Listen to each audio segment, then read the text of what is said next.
사도행전 11장에 가면 안디옥 교회에서 처음으로 그리스도인이라고 불리게 됩니다. 안디옥에서 처음으로 그리스도인이라고 불리게 되는데, 이 그리스도인이라는 단어는 그리스도를 따르는 사람들 혹은 작은 그리스도인 정도의 의미가 됩니다. 그래서 우리가 들으면 안디옥 사람들이 드디어 굉장히 멋지게 살았구나 라고 생각을 하기 쉬운데, 사실 굉장히 좋은 말 같지만 당시에는 비하하는 말이었다 그래요. 저 예수 믿는 애들, 예수 믿는 애들이구나, 그리스도인들이구나. 그래서 이 말을 우리말로 그대로 바꾸면 예수쟁이가 돼요.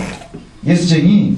쟁이라는 말이 아주 전문적인 것이지만 사실 무슨 쟁이 그러면 약간 비하하는 듯한 느낌이 있지요. 그래서 예수쟁이 해서 쟁이라는 전미어가 붙으면 그 단어의 앞에 붙어 있는 말의 속성을 많이 갖고 있다는 뜻이에요. 그래서 거짓말쟁이, 그럼 입을 열면 거짓말이 튀어나오는 사람이죠. 겁쟁이, 그럼 겁이 엄청 많은 사람이에요. 그래서 그것을 갖다 다 합치면 뻥쟁이가 됩니다.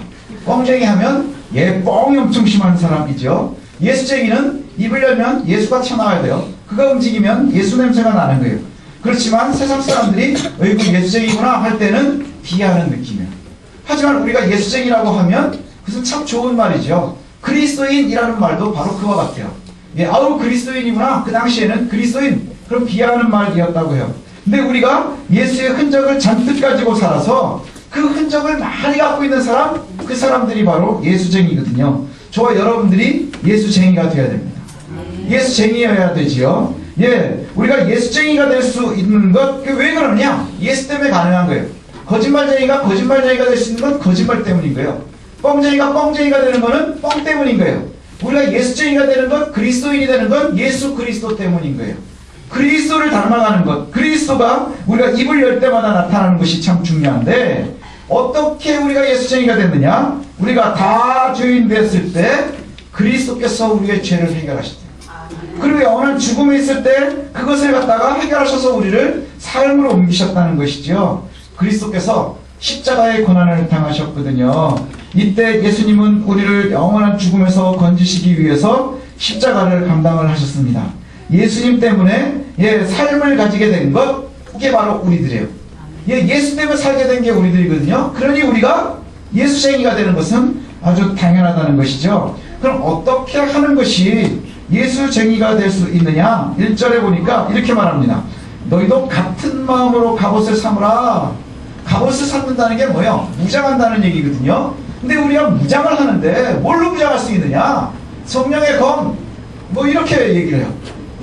그런데 우리에게 중요한 것은 뭐냐? 너희도 같은 마음으로 갑옷을 삼으라. 오늘 얘기하는 것은 그리스도와 같은 마음으로 무장하라는 거예요. 예수님 같은 마음을 우리가 갖는 게 무장하는 거예요. 우리가 강인한 정신력, 그 다음에 육신을 가져서 사람을 공격하려 하는 게 아니라, 우리가 무장하는 것은 갑옷을 이야기하거든요. 성경은 끊임없이 갑옷은 나를 보호하는 거예요. 그래서 예수님께서 이미 육체의 고난을 다 받으셨어요. 육체의 고난을 받았다는 의미는 뭐냐면, 예수님께서 육체의 고난이 십자가에 달려 죽으신 것, 이것만 국한되는 게 아니라 사실은 그 높은 보좌에서 이 땅에 오셔서 이 세상에서 육신 가운데 거한 이 시간이 전부 고난의 시간인 거예요. 그죠? 그래서 예수님이 이 땅에 오시면서부터 이미 지상생활이 다 고난이고요. 탄생에서부터 고난이 시작이 되고 그 절정이 십자가에 있어요. 절정이 십자가에 있어요.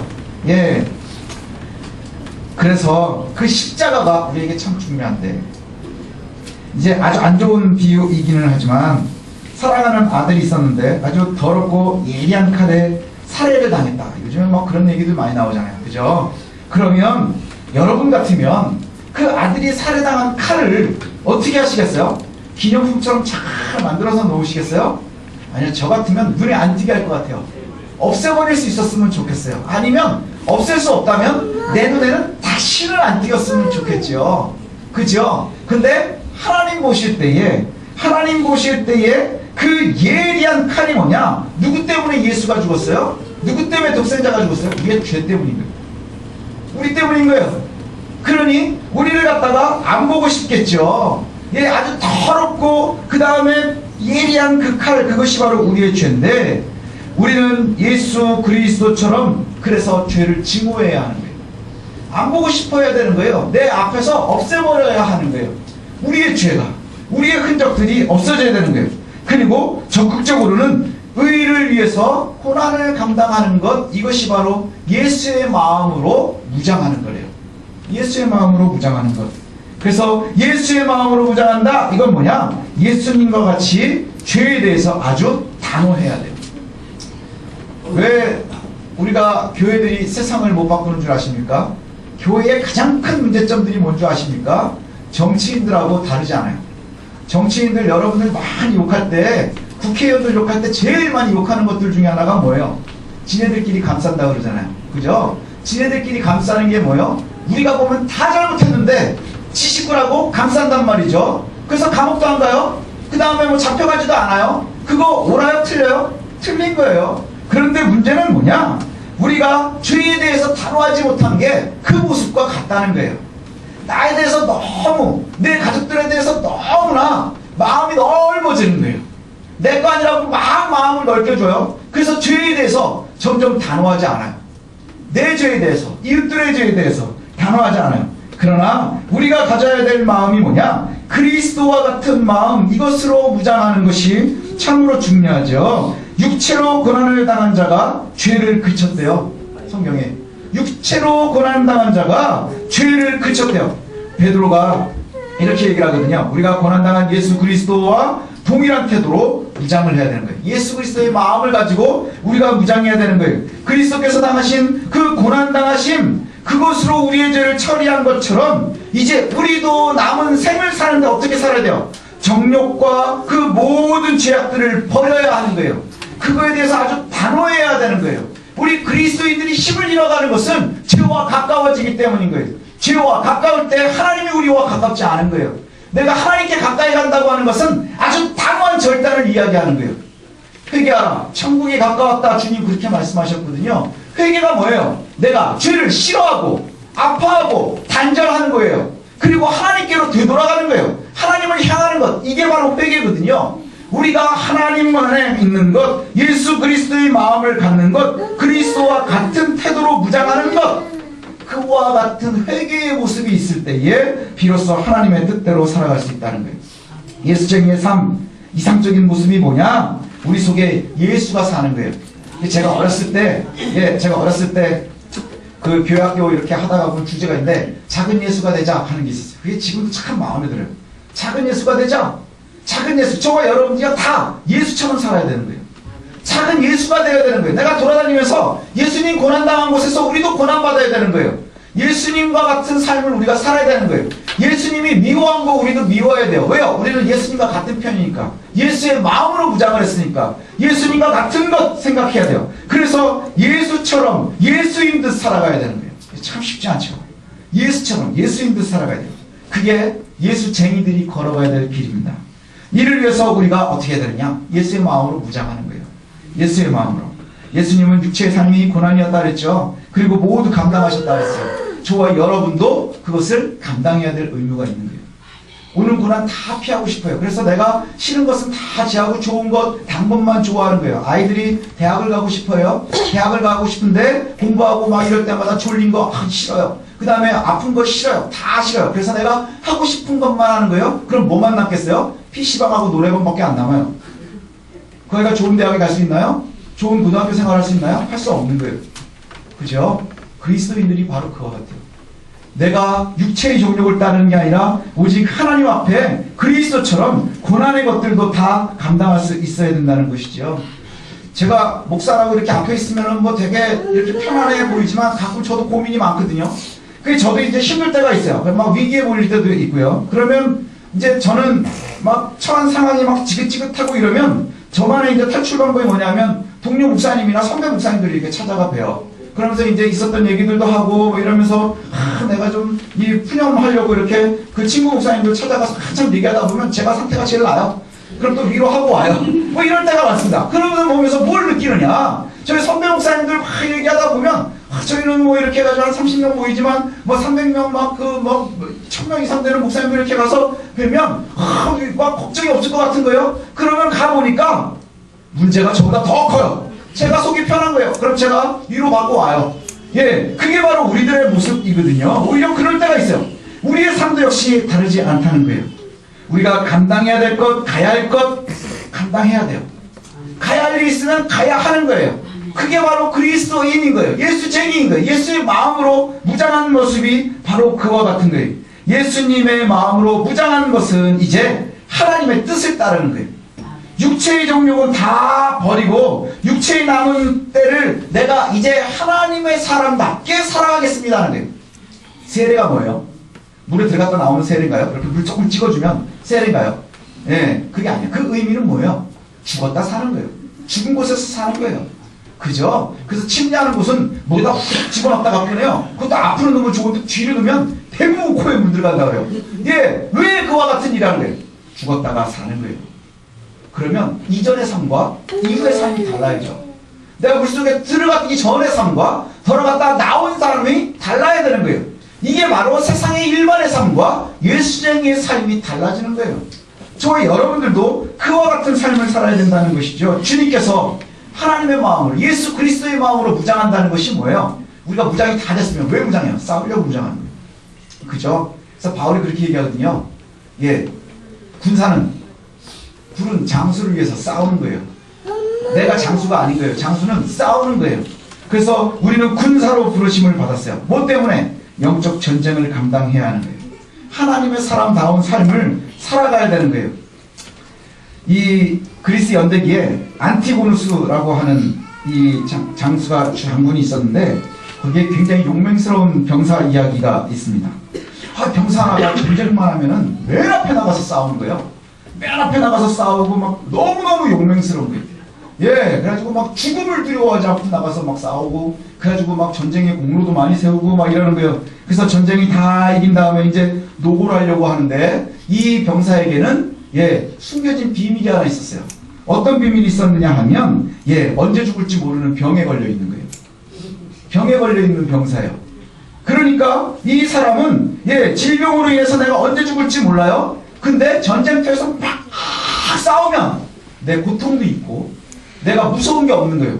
내가 칼에 찔려 죽으나, 내일 집에서 자다가 죽으나, 언제 죽을지 모르는 거예요. 그래가지고는 그냥 전쟁터에 나가서 싸우는 게 무서운 게 아니라 그에게는 살아있는 곳인 거예요. 거기만 가면 사람들보다, 다른 사람들보다 내가 더 잘나는 것 같아요. 그래서 막 엄청나게 싸웠어요. 그래서 나중에 장수 앞에 가가지고 훈장을 받게 된 거예요. 훈장을 받으면서 네가 왜 이렇게 용감하냐 그랬더니 안티고누스에게 그렇게 얘기했답니다. 예, 내가 병이 들어서 내 병을 잊을 수 있었고, 그 다음에 그 병 때문에 내가 그렇게 했습니다. 그랬더니 얼마나 기가 막히고 좋아요. 그래가지고는 최고의 명의들을 붙여서 병을 고쳐준 거예요.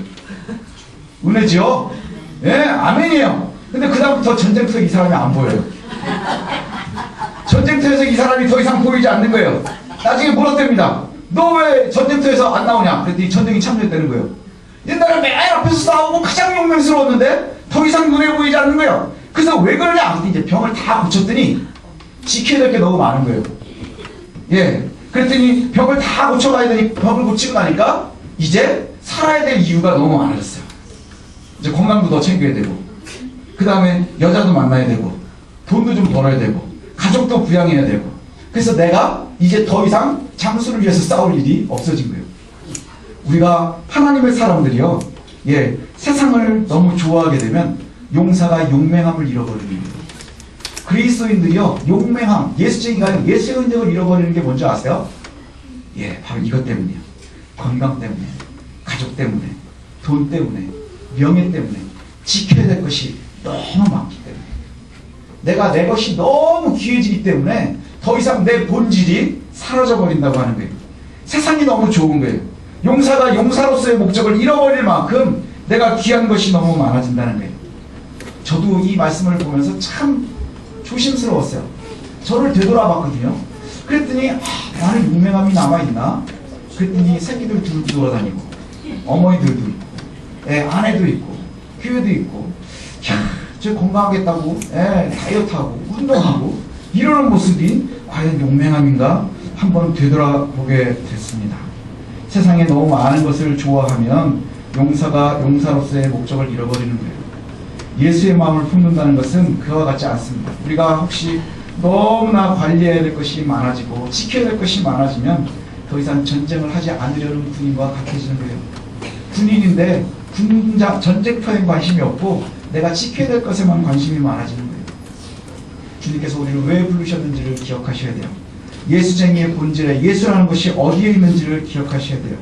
이렇게 무장하면 이전과 달라져야 되는데 그 무장하기 이전의 모습은 뭐냐? 사람의 정욕을 따르는 삶이다. 성경이 이렇게 얘기하고 있어요.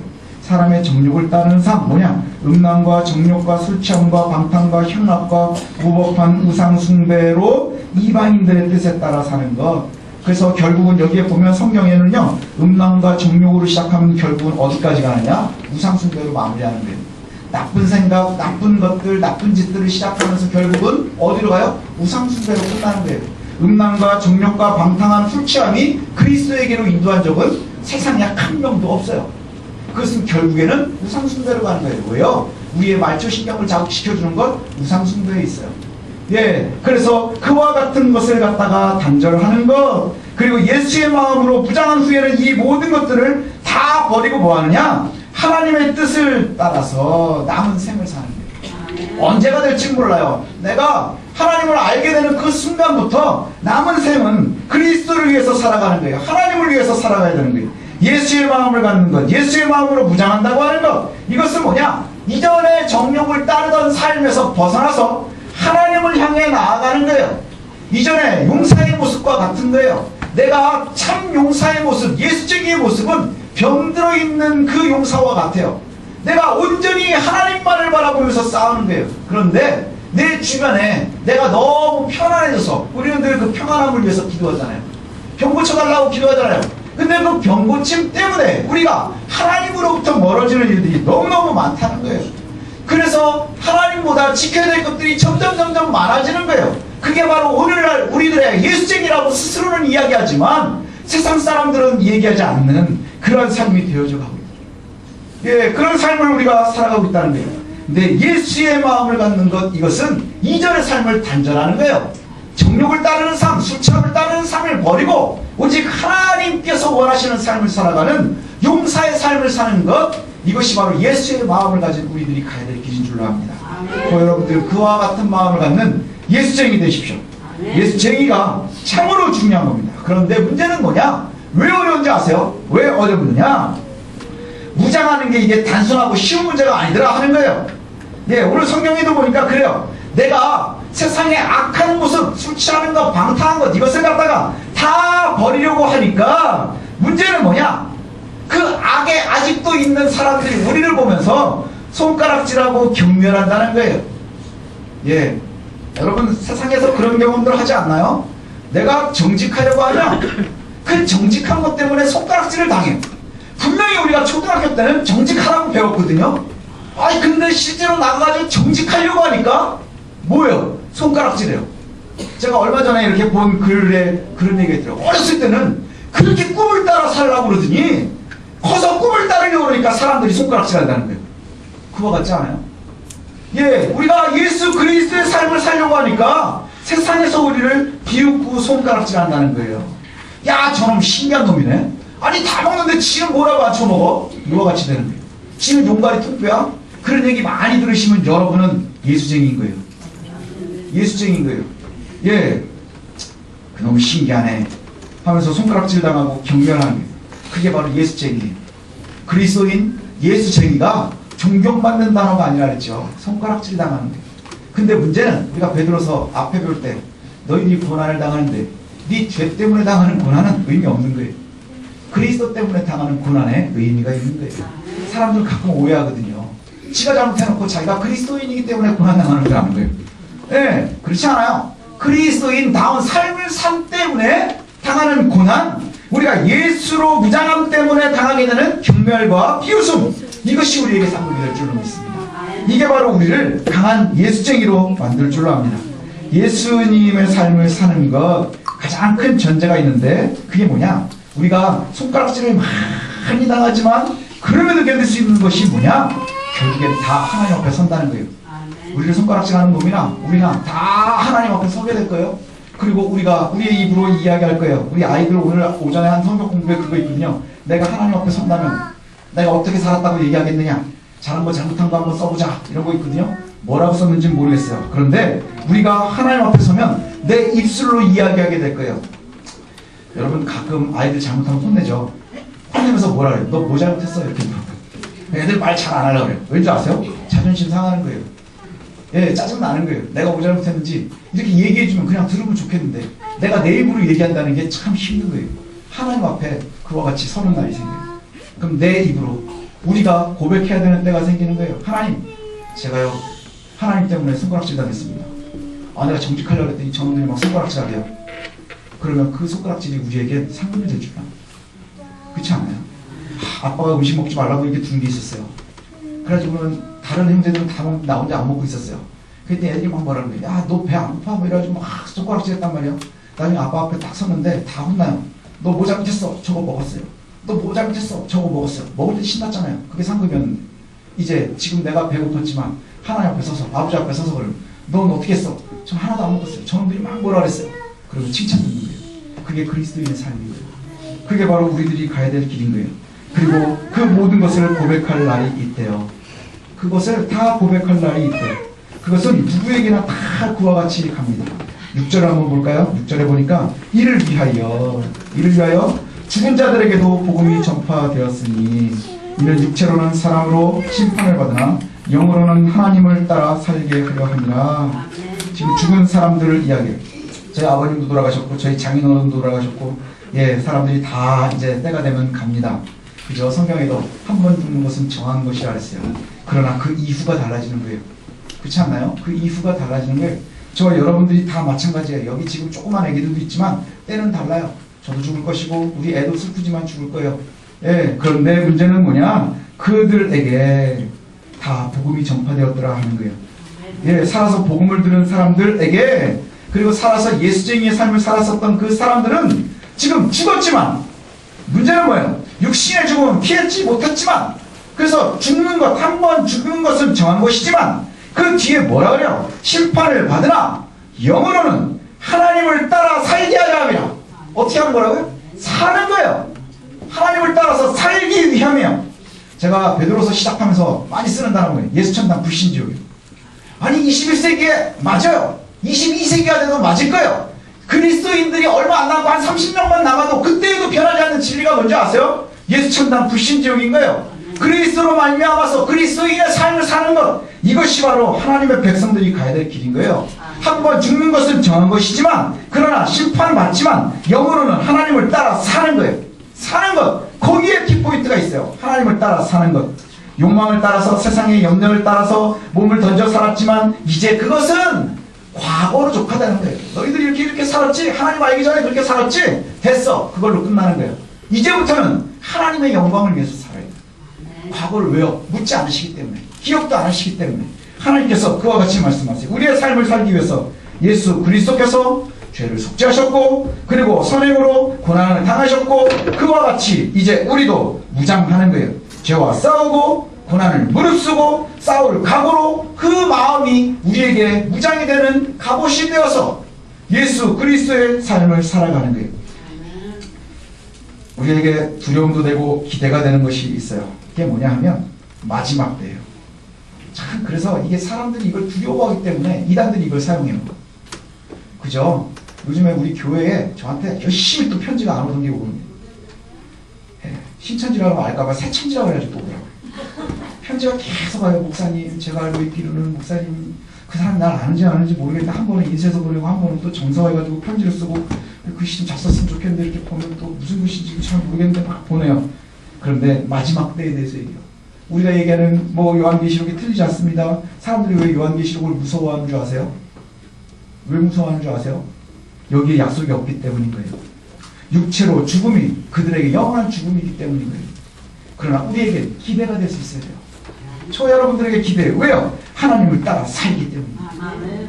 지금 우리가 그와 같은 은혜를 기억해야 되는 거예요. 마지막 때가 가까웠다 하는 얘기는 뭐예요? 가까웠다 하는 것. 가까웠다는 건 시간이 별로 안 남았다는 얘기예요. 시간이 별로 안 남았다는 거예요. 저와 여러분들에게도 마찬가지죠. 우리가 하나님 앞에 설 날이 언제 있는지 몰라요. 정말 가까웠어요. 제가 몇 년 정도 더 살 것 같아요? 장세율. 네. 대답을 잘 안 해서 제가 물어. 목사님 몇 년 정도 더 살 것 같아? 50년. 고마워. 네, 근데 그 정도 되면 좀 힘들 수도 있는데 100살을 살아야 되는데 거의. 그러나 알 수 없어요. 장생은 너는 몇 년이나 살 것 같아? 저요? 너도 한 50년 더 살? 50년 더 살면 안 되죠? 그렇지, 안 되지. 너는 한 80년 더 살아. 네. 그러나 우리는 몰라요. 우리의 남은 인생이 언제인지 아무도 몰라요. 몇 년을 더 살 수 있는지, 내게 남은 것이 며칠인지, 몇 년인지, 몇 시간인지 아무도 몰라요. 마지막 때가 가까웠다는 거예요. 긴박성인 거예요. 그렇게 가까웠다는 것은 우리가 시간이 별로 없다는 거예요. 우리가 빨리 행동해야 된다는 거예요. 사람들이요, 그리스도의 날이 가까운 것을 잘 모르면 많이 하는 게 뭔지 아세요? 내가 종말이 멀었다, 마지막 때가 멀었다라고 생각하는 사람들이 교회 안에서 제일 많이 하는 게 뭐냐? 말장난이에요. 말장난 엄청 해요. 쓸데없는 거 가지고 어마어마하게 많이 싸우는 거예요. 옛날에 진짜 그랬대요. 중세기에 천사가 육신이 있느냐 없느냐 뭐 이런 거 가지고 막 싸우다가 나중에 그랬대요. 바늘 위에 천사가 몇이나 앉을 수 있겠느냐? 별 그지 같은 걸 가지고 싸우는 거예요. 둘이 앉으면 어떻고 하나가 앉으면 어떻고, 앉으면 찔리면 뜨거워요. 그죠? 그런 일이 있었어요. 그죠? 그런 걸 가지고 목숨을 걸고 싸워요. 말장난하는 거예요. 그 다음에 쓸데없는 헛된 사유들, 생명과 관심이 없는 거, 내 삶에 대해서, 내 잘못에 대해서 자꾸 감싸고 싶어하는 쓸데없는 것들. 그래서 태초에 하나님이 천지를 창조하셨느니라 가르치니까 루터의 제자가 그럼 그 전에 하나님이 뭐 하셨나요? 그랬대잖아요. 너 같은 놈 때려주려고 몽둥이 갚으셨다 이러셨대요. 네. 왜요? 쓸데없는 헛된 망상이라는 거예요. 헛된 사유로 시간을 버릴 수 없다는 거예요. 마지막 때에 예수의 마음을 가지고 무장하는 사람들 뭐냐? 어떤 삶을 살아야 되느냐? 7절이 대답하고 있어요. 만물의 마지막이 가까웠으니 그러므로 너희는 정신 차리려. 정신을 차리고 근신하여 기도하라. 정신을 차리고 근신하여 기도하라. 이게 직역하면 이런 의미라 그래요. 너희는 기도하기 위해서 정신을 똑바로 차리고 근신하라는 거예요. 앞서 남편과 아내에 대해서 이야기하면서 뭐라고 성경이 이야기해요? 내가 네 아내한테, 네 남편한테 잘못하면 기도가 막힐 것이다. 기도하지 못할 것이다. 기도가 안 될 것이다. 라고. 오늘도 얘기하는 게 뭐냐? 너희가 기도하기 위해서 정신을 똑바로 차리고 근신하래요. 정신을 똑바로 차리는 것, 근신하는 것, 이 두 단어가 되게 비슷한 의미를 가지고 있다고 해요. 그래서 정신을 똑바로 차리라 하는 것은 뭐냐? 선명한 생각을 가지라는 거예요. 선명한 생각. 가장 선명한 게 뭐예요? 예수 천당 불신자로 가장 선명하잖아요. 그저 자꾸 희한하게 흐릿하게 하려고 하지 말라는 거예요. 근신하는 게 뭐예요? 절대적으로 각성하라는 거예요. 선명한 생각은 뭐와 반대되느냐? 앞서 이야기한 것처럼 혼돈된 것, 혼란된 것, 술 취한 것, 방탕한 것, 정욕을 따르는 삶, 이거와 반대되는 삶을 살라는 거예요. 선명하게. 근신하는 것, 술 취해서 마음대로 너저분하게 사는 것, 그것과 반대되어서 너희들이 늘 긴장하고 끼어서 살라는 거예요. 그래서 근신하고 그 다음에 너희들이 깨끗한 삶을 사는 이유가 뭐냐? 너희들이 하나님과의 관계가 끊어지지 않기 위함이야. 기도하기 위함이야. 기도하기 위함. 그래서 너희들이 근신하고 생활의 목표를 삼아서 기도하는 것. 그런 사람들의 특징이 두 가지가 나오는데, 하나가 뭐냐? 사랑하는 거예요. 그래서 우리나라에서 제일 유명한 교회가 사랑의 교회잖아요. 그 교회 뒤에 보면 하나님은 사랑이시라 그랬어요. 멋진 말이에요. 정말 은혜로운 말이에요. 하나님은 사랑이세요. 그러니 하나님을 닮은 우리도 사랑해야 돼요. 사랑하라. 사랑은 모든 것을 덮는다. 덮는다는 게 뭐예요? 용서한다는 거예요. 나에게 잘못한 거 용서 못할 일이 없어요. 예, 아내하고 저하고도 가끔 싸우거든요. 안 싸울 것 같죠? 가끔 싸웁니다. 어쩔 때는 장기전으로 가면 한 5번 정도 일주일도 간 적 있어요. 미쳐요. 예, 막 힘들어요. 그런데 사랑하면 덮는 거예요. 덮는다는 게 뭐예요? 묻고 지나가는 게 아니라 용서하는 거예요. 묻고 덮어놓는 게 아니라 용서하는 거예요. 저가 나에게 조금 잘못했어도 내가 용서하는 거예요. 또 아내가 제가 잘못한 것도 용서하는 거예요. 제가 저희 아내한테 제일 큰 잘못한 게 뭐냐? 아내 몰래 오토바이 열어를 따다 걸렸어요. 제가 무릎을 싹싹 끌고 밀었어요. 근데 용서해 주더라고요. 그리고 뭐라는지 아세요? 어차피 돈 낸 거니까 한 번에 붙어. 그래서 제가 한 번에 붙었다는 거 아니에요. 위로를 받고. 그게 바로 용서하는 거예요. 덮으면 위로가 되는 거예요. 예, 사랑의 본질은 상대방의 죄를, 허물을 용서하는 데서부터 시작해요. 원수의 죄는 용서하지 않아요. 사랑하는 자의 죄는 용서해요. 내가 스스로 용서하는 게 아니라 나를 스스로 용서하는 게 아니라 자꾸 나에 대해서만 용서하는데, 예, 상대방에 대한 용서, 이것이 첫 번째 예수의 마음을 가진 사람들이에요. 예수님이 왜 십자가에 달려 죽으셨어요? 자기 죄 때문에? 아니요, 우리 때문이에요. 예, 그 용서예요. 그 다음에 두 번째는 손님 접대래요. 손님 대접하는 것. 기독교는 손님 접대하는 것이 굉장히 중요합니다. 초대교회에는요, 예, 이 말씀 전도자들이 있었어요. 수매 전도자들이라 해가지고 전도하는 사람들이 그냥 거처없이 돌아다니는 거예요. 특히 대표적인 사람이 바울이에요. 예, 바울이 그냥 막 돌아다니거든요. 그럼 바울이 막 돌아다니다가 어디 가서 자요? 그 마을에 들어가가지고 누구한테 말 걸어요. 그러다가 말이 잘 되면 그 집 가서 자는 거예요. 그러지 않았나요? 루디아도 만나고 그래가지고 루디아네 집에서 자고 뭐 이랬어요. 그래가지고 손님을 대접하는 거, 이거는 목회자들의 의무이기도 하고요, 성도들의 의무이기도 해요. 저 여러분들, 예, 그리스도인들은 다 손님을 대접해야 될 의무가 있어요. 손님 대접은 자체로 이미 봉사예요. 대접하는 것은 봉사고요. 그 다음에 이것을 통해서 선교가 이루어지기 시작했어요. 예수님도 뭐라고 하셨냐면, 너희들이 봉사하러 들어가면, 전도하러 들어가려고 하면 어떻게 해야 되느냐? 어느 마을에 들어가면 잘 살펴봐. 그래서 합당한 자가 있으면 거기 머물러. 그게 바로 그거예요. 그럼 머물면 그 집에 머무는 사람 어떻게 돼요? 대접해야 되는 거예요. 그 대접으로 인해서 선교가 시작이 되는 거예요. 그렇죠? 또 한 가지, 예, 또 하나는 반대로 보면, 예, 이 대접을 해야 되는 성도들의 모습이 있는데, 마지막에 마태복음 10장에 보면 너희를 영접하는 자, 복음을 위해서 들어가는 사람들, 너희를 영접하는 자는 날 영접하는 거고 그 사람들은 하나님을 영접하는 거야. 그래서 너희들처럼 그렇게 영접한 사람들, 선지자의 이름으로 선지자를 영접한 자, 선지자의 상을 받을 것이고, 의인의 이름으로 의인을 영접한 자, 의인의 상을 받을 거야. 이렇게 말씀합니다. 우리가 서로에 대해서 대접하는 것, 이것이 바로 요즘의 이야기로 뭐라 그러는 거예요? 봉사라 그러는 거예요. 봉사. 이웃에 대해서 봉사하는 거예요. 내 아내에 대해서 봉사하는 거예요. 남편에 대해서 봉사하는 거예요. 함께 신앙하는 우리들을 위해서 봉사하는 거예요. 믿지 않는 사람들을 위해서 봉사하는 거예요. 그것은 목회자들만 하는 것이 아니라 목회자와 성도가 동일하게 해야 되는 거예요. 목회자가 성도에게 봉사해야 되고 성도도 목회자에게 봉사해야 되는 거예요. 복음 전파에 있어서 그것이 중요해요. 근데 손님 접대를 얼만큼 해야 되느냐 하면 원망 없이 하래요. 원망 없이. 사람들을 대접하는데 베품에 인색하고 대접받으면서 감사에 인색한 것, 이것이 참 큰 문제지요. 예, 그래서 가끔 가다가 봉사하다가 보면 사람들이 왜 지치는지 아세요? 누가 알아주지 않아서 지쳐요. 아씨, 딴 사람은 나만 하는 것 같아. 딴 사람들은 다 아무것도 안 해도 되는데 나만 이거 자꾸 해. 잘하니까 또 알아가지고 자꾸 이것도 해야 되고 저것도 해야 되고 막 이런다는 것이죠. 그래서 이것을 하다가 보면 굉장히 괴로워지는 거예요. 또 받는 사람들은 자기의 이 접대를 받으면서도 인색해지거든요. 근데 대접을 하는 사람과 받는 사람들이 모두 원망 없이 하래요. 원망 없이.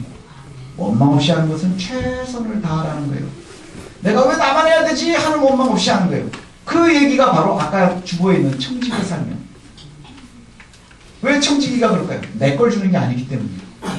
내 걸 주는 게 아니에요.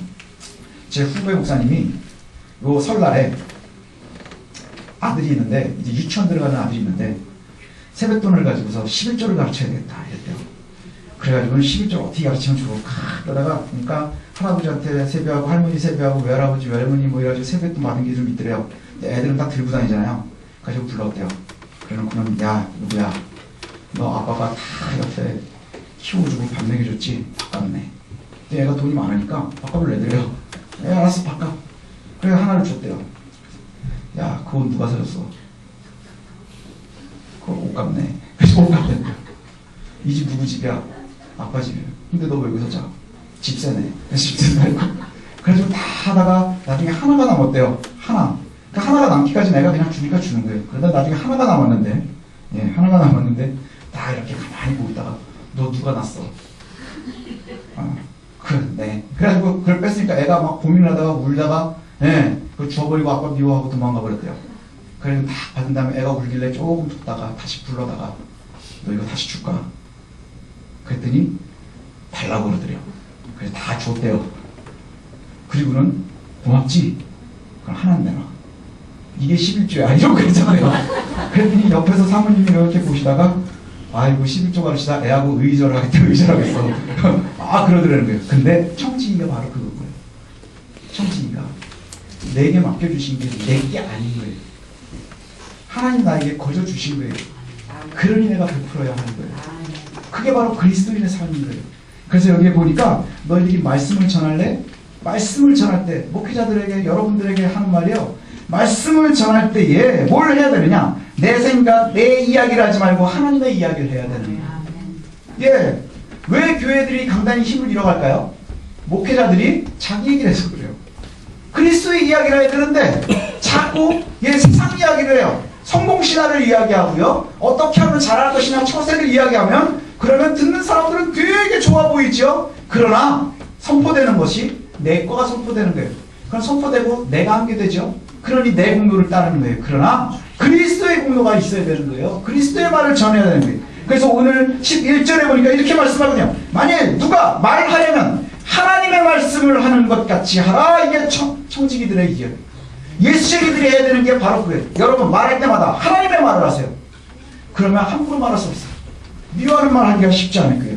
누가 봉사하려면 내가 누군가에게 봉사하려면 교회에 봉사하려면 이웃에게 봉사하려면 가난한 자를 도우려면 내 거 가지고 내가 목에다 힘주면 사는 게 아니라 뭐라고요?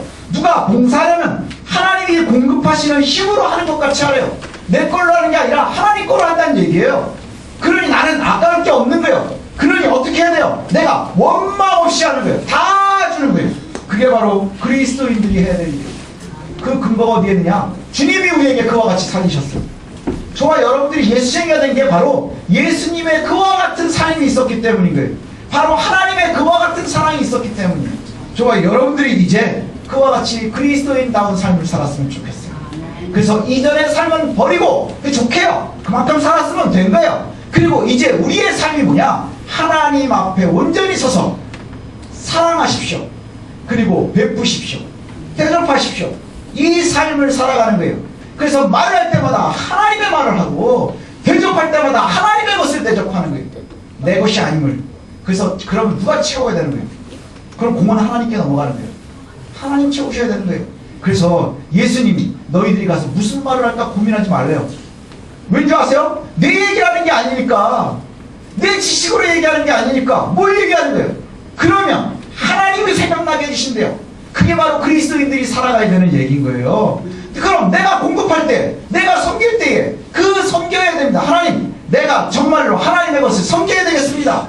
내가 정말로 그러기 위해서 이만큼 있어야 되겠습니다. 자꾸 하나님 나에게 돈 주십시오, 사업 성장하게 해주십시오가 아니라 내가 하나님의 뜻대로 사세요. 하나님이 필요한 만큼 채우실 줄로 믿고 가는 거예요. 어리석으니까 그럼 세상이 우리에게 또 손가락질 할 거예요. 어휴 미련한 놈, 그러니까 맨날 그러고 살지. 어휴 미련한 놈, 어떡하려고 그렇게 사니. 그러나 하나님이 하나님의 사람들에게 그렇게 채우실 거예요. 그 손가락질을 당하면 우리는 기억하십시오. 나도 예수쟁이가 되었구나. 나도 쟁이가 되었구나. 그러면서 감사할 수 있었으면 좋겠어요. 바로 그것이 예수쟁이들이 살아야 될 삶이에요. 청지기들이 살아야 될 삶이에요. 21세기에 저와 여러분들이 살아야 될 삶인 줄로 믿습니다. 그래서 예수님 마음을 가지고 예수의 마음으로 무장하는 저와 여러분들 되십시오. 늘 사랑하는 삶 사십시오. 그리고 늘 베푸는 삶 살 수 있는 저와 여러분들 되시기를 소원합니다. 기도하겠습니다.